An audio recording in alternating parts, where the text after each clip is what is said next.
સૌથી પહેલા વાત કરીએ પ્રધાનમંત્રીની બેઠકની તો દરેક રાજ્યોના મુખ્યમંત્રી સાથેની બેઠક યોજવામાં આવી।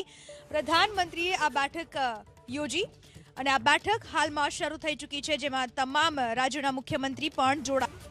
और आप सबसे जो बातें मैंने सुनी हैं उसमें भी वही विश्वास प्रकट हो रहा है। अभी ओमिक्रॉन के रूप में जो नई चुनौती आई है, जो केसों की संख्या बढ़ रही है, उसके बारे में हेल्थ सेक्रेटरी की तरफ से विस्तार से हमें जानकारी दी गई है। अमित शाह जी ने भी प्रारंभ में कुछ बातें हमारे सामने रखी है। आज अनेक मुख्यमंत्री समुदाय की तरफ से भी, और वो भी हिंदुस्तान के अलग अलग कोने के, काफी महत्वपूर्ण बातें हम सबके सामने आई है। साथियों, ओमिक्रॉन को लेकर पहले जो संशय की स्थिति थी वो अब धीरे धीरे साफ हो रही है। पहले जो वेरिएंट थे उनकी अपेक्षा में कई गुना अधिक तेजी से ओमिक्रॉन वेरिएंट सामान्य जन को संक्रमित कर रहा है। अमेरिका जैसे देश में एक दिन में 14 लाख तक नए केसेस सामने आए हैं। भारत में हमारे वैज्ञानिक और हेल्थ एक्सपर्ट्स हर स्थिति और आंकड़ों का लगातार अध्ययन कर रहे हैं। ये बात साफ है, हमें सतर्क रहना है, सावधान रहना है, लेकिन पैनिक की स्थिति न आए इसका भी हमें ध्यान रखना ही होगा। हमें ये देखना होगा कि त्योहारों के इस मौसम में लोगों की और प्रशासन की अलर्टनेस कहीं से भी कम न पड़े। पहले केंद्र और राज्य सरकारों ने जिस तरह प्रिएम्प्टिव, प्रोएक्टिव और कलेक्टिव अप्रोच अपनाई है, वही इस समय की जीत का मंत्र है। कोरोना संक्रमण को हम जितना सीमित रख पाएंगे, परेशानी उतनी ही कम होगी। हमें जागरूकता के फ्रंट पर साइंस आधारित जानकारियों को बल देने के साथ ही अपने मेडिकल इंफ्रास्ट्रक्चर को, मेडिकल मैन पावर को स्केल अप करते ही रहना पड़ेगा।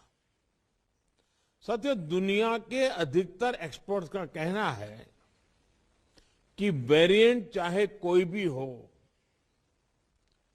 कोरोना से लड़ने का सबसे कारगर हथियार वैक्सीन ही है।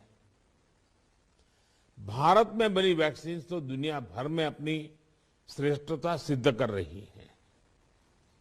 ये हर भारतीय के लिए गर्व का विषय है कि आज भारत लगभग 92% वयस्क जनसंख्या को पहली डोज दे चुका है।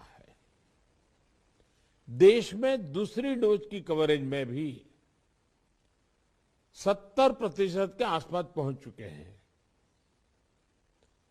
और हमारे वैक्सीनेशन अभियान को 1 साल पूरे होने में अभी भी 3 दिन बाकी है। 10 दिन के भीतर ही भारत अपने लगभग 3 करोड़ किशोरों का भी टीकाकरण कर चुका है।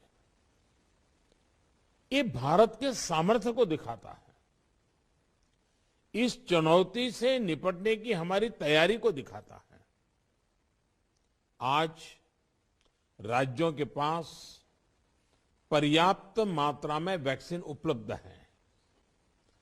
फ्रंटलाइन वर्कर्स और सीनियर सिटीजन्स को प्रिकॉशन डोज जितनी जल्दी लगेगी उतना ही हमारे हेल्थ केयर सिस्टम का सामर्थ्य बढ़ेगा। 100% टीकाकरण के लिए हर घर दस्तक अभियान को हमें और तेज करना है। मैं आज अपने उन हेल्थ केयर वर्कर्स, हमारी आशा बहनों का भी अभिनंदन करता हूं जो मौसम की कठिन परिस्थितियों के बीच वैक्सीनेशन अभियान को गति देने में जुटे हैं। साथियों, टीकाकरण को लेकर भ्रम फैलाने की किसी भी कोशिश को भी हमें टिकने नहीं देना है। कई बार हमें ये सुनने को मिलता है कि टीके के बावजूद संक्रमण हो रहा है तो क्या फायदा। मास्क को लेकर भी ऐसी अफवाहें उड़ती हैं कि इससे लाभ नहीं होता। ऐसी अफवाहों को काउंटर करने की बहुत जरूरत है। साथियों, कोरोना से इस लड़ाई में हमें एक और बात का बहुत ध्यान रखना होगा। अब हमारे पास कोरोना से लड़ाई का 2 साल का अनुभव है।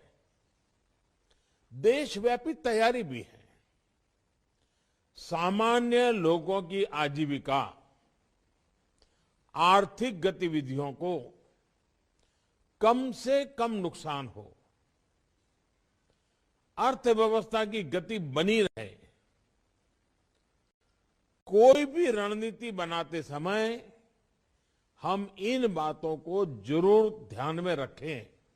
ये बहुत आवश्यक है और इसलिए लोकल कंटेनमेंट पर ज्यादा फोकस करना बेहतर होगा।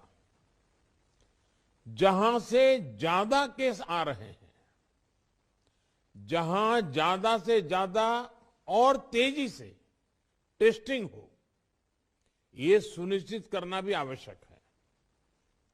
इसके अलावा हमें यह भी सुनिश्चित करना होगा कि होम आइसोलेशन में ही ज्यादा से ज्यादा ट्रीटमेंट हो सके। इसके लिए होम आइसोलेशन से जुड़ी गाइडलाइंस को, प्रोटोकॉल को, उसे फॉलो करना और स्थितियों के अनुसार इंप्रूवाइज करना भी बहुत जरूरी है। होम आइसोलेशन के दौरान ट्रैकिंग और ट्रीटमेंट की व्यवस्था जितनी बेहतर होगी, उतना ही अस्पतालों में जाने की आवश्यकता कम होगी।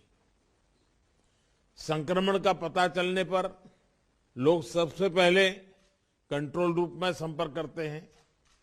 इसलिए उचित रिस्पांस और फिर मरीज की लगातार ट्रैकिंग कॉन्फिडेंस बढ़ाने में बहुत मदद करती है।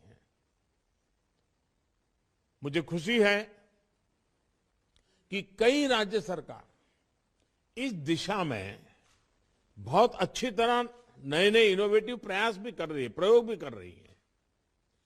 केंद्र सरकार ने टेलीमेडिसिन के लिए भी काफी सुविधाएं विकसित की है।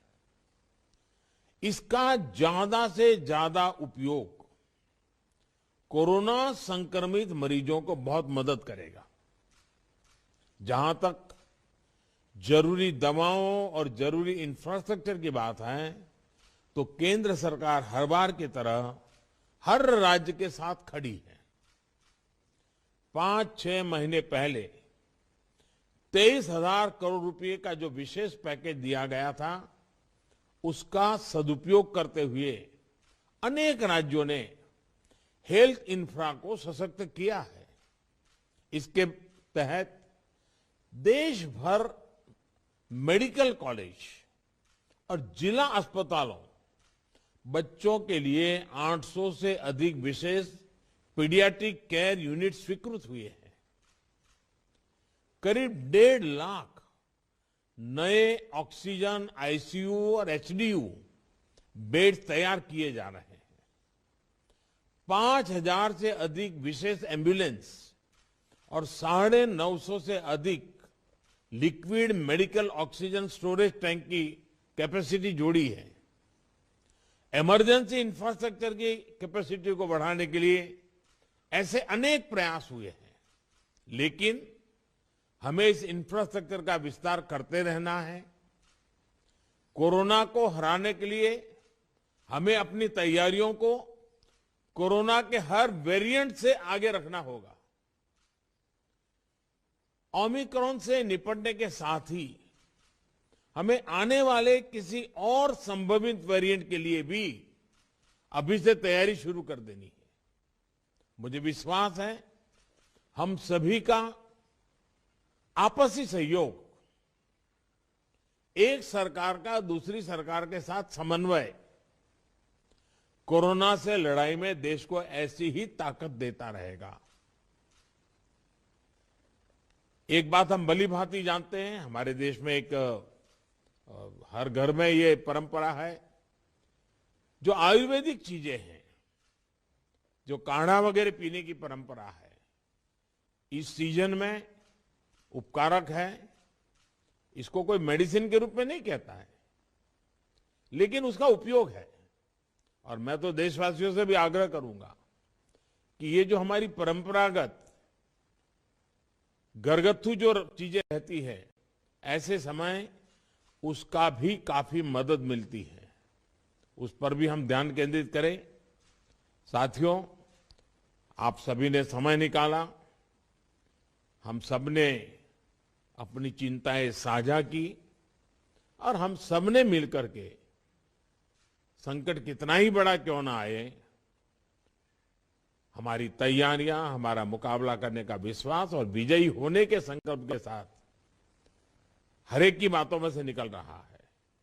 और यही सामान्य नागरिक को विश्वास देता है और सामान्य नागरिकों के सहयोग से हम इस परिस्थितियों को भी सफलता से पार करेंगे।